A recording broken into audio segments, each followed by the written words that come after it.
అభివృద్ధి అనేది అనేక అంశాలతో ముడిపడి ఉంటుంది. ఇందులో ప్రధానమైనది పారిశ్రామిక రంగం. ఏదైనా రాష్ట్రం పారిశ్రామికంగా ముందంజలో ఉంటేనే అభివృద్ధి చెందినట్లు భావిస్తారు ఆర్థికవేత్తలు.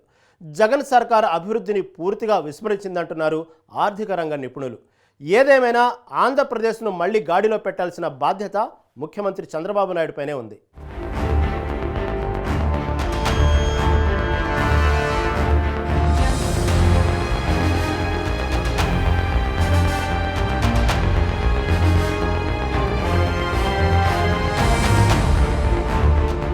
ఐదేళ్ల జగన్మోహన్ రెడ్డి పాలనలో ఆంధ్రప్రదేశ్ అభివృద్ధి పూర్తిగా మందగించిందన్నది జగమెరిగిన సత్యం. ఏదైనా సరే ఒక రాష్ట్రం అభివృద్ధి కావాలంటే ప్రధానంగా పరిశ్రమలు రావాలి. పరిశ్రమలు ఎంత ఎక్కువగా వస్తే అంత ఎక్కువగా సదరు రాష్ట్రంలో నిరుద్యోగ సమస్య పరిష్కారం అవుతుంది. యువతకు పెద్ద ఎత్తున ఉపాధి అవకాశాలు కలుగుతాయి. వీటన్నింటికీ తోడు ఆయా రాష్ట్ర ప్రభుత్వాధినేతలకు అభివృద్ధిపై స్పష్టమైన అవగాహన ఉండాలి. ఏ రంగాలు అభివృద్ధికి దూరంగా ఉన్నాయి, వాటిని అభివృద్ధి చేయడానికి తీసుకోవాల్సిన చర్యలేమిటి అనే దానిపై స్పష్టత ఉండాలి. అక్వాకల్చర్ 29.6% గ్రోత్ వచ్చింది. ఇంకో పక్కన దేశం 7,72,000 మందికి ఉద్యోగాలు వచ్చాయి. ఇంకో పక్కన స్టేట్ ఓన్ రెవెన్యూ గ్రోత్ మన ఆదాయం 13.2% పెరిగింది.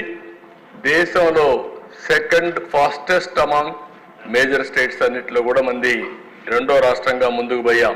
ఇందుకు అవసరమైన పక్కా ప్రణాళిక సదరు ప్రభుత్వం దగ్గర ఉండాలి.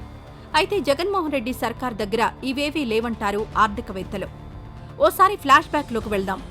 70వ దశకంలో ఉమ్మడి ఆంధ్రప్రదేశ్ విషయానికొస్తే అప్పటి రాజధాని నగరమైన హైదరాబాద్లో తరచూ మత కలహాలు జరిగేవి. దీంతో అభివృద్ధి కుంటుపడింది. అయితే 1983లో వచ్చిన తెలుగుదేశం ప్రభుత్వం ఈ మత కలహాలను ఉక్కుపాదంతో అణిచివేసింది. శాంతి భద్రతలకు ప్రాధాన్యమిచ్చింది. ఫలితంగా హైదరాబాద్ దేశవ్యాప్తంగా అందరి దృష్టిని ఆకర్షించడం మొదలైంది. ఒక్క సర్వీస్ సెక్టర్లో వచ్చింది. దానికి కారణం హైదరాబాద్.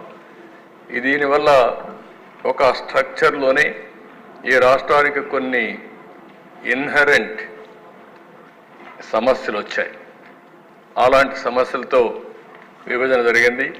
ఆంధ్రప్రదేశ్ నలుమూలల నుంచి హైదరాబాద్కు వలసలు పెరిగాయి. ఆ తర్వాత ముఖ్యమంత్రి అయిన నారా చంద్రబాబు నాయుడు ఐటీ సెక్టార్పై ప్రత్యేక దృష్టి పెట్టారు.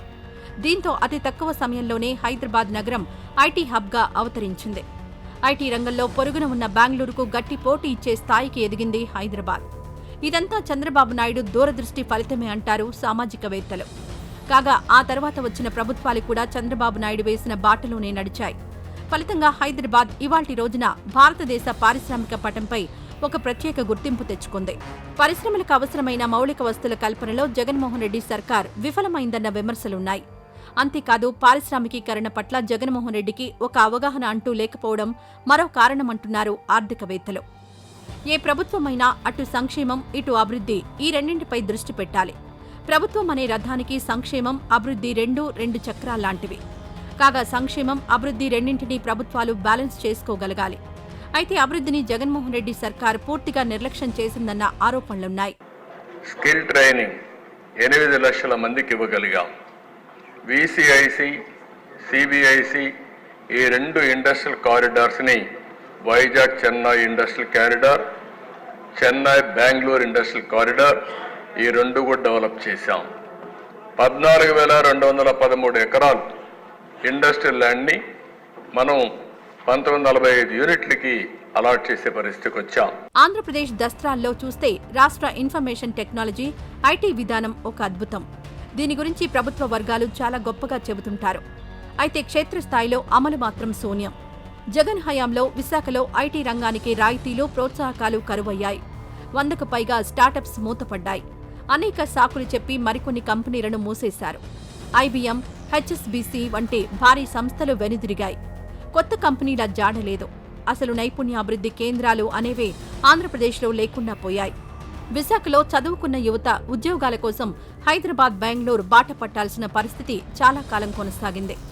ఆంధ్రప్రదేశ్లో పెట్టుబడులు పెట్టడానికి ఇతర రాష్ట్రాల పారిశ్రామికవేత్తలతో స్వయంగా ముఖ్యమంత్రి చంద్రబాబు నాయుడు సంప్రదింపులు జరుపుతున్నారు.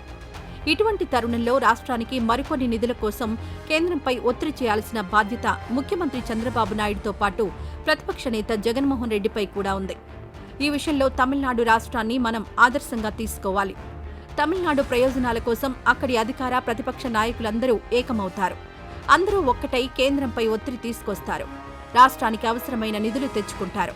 ఏది ఏమైనా ఆంధ్రప్రదేశ్ రాజకీయాలు రసవత్రంగా మారాయి. చూడ్డానికి ఇది శ్వేతపత్రాల కాలంగా కనిపిస్తుంది. ఇది వాటి స్వతంత్ర ఫోకస్.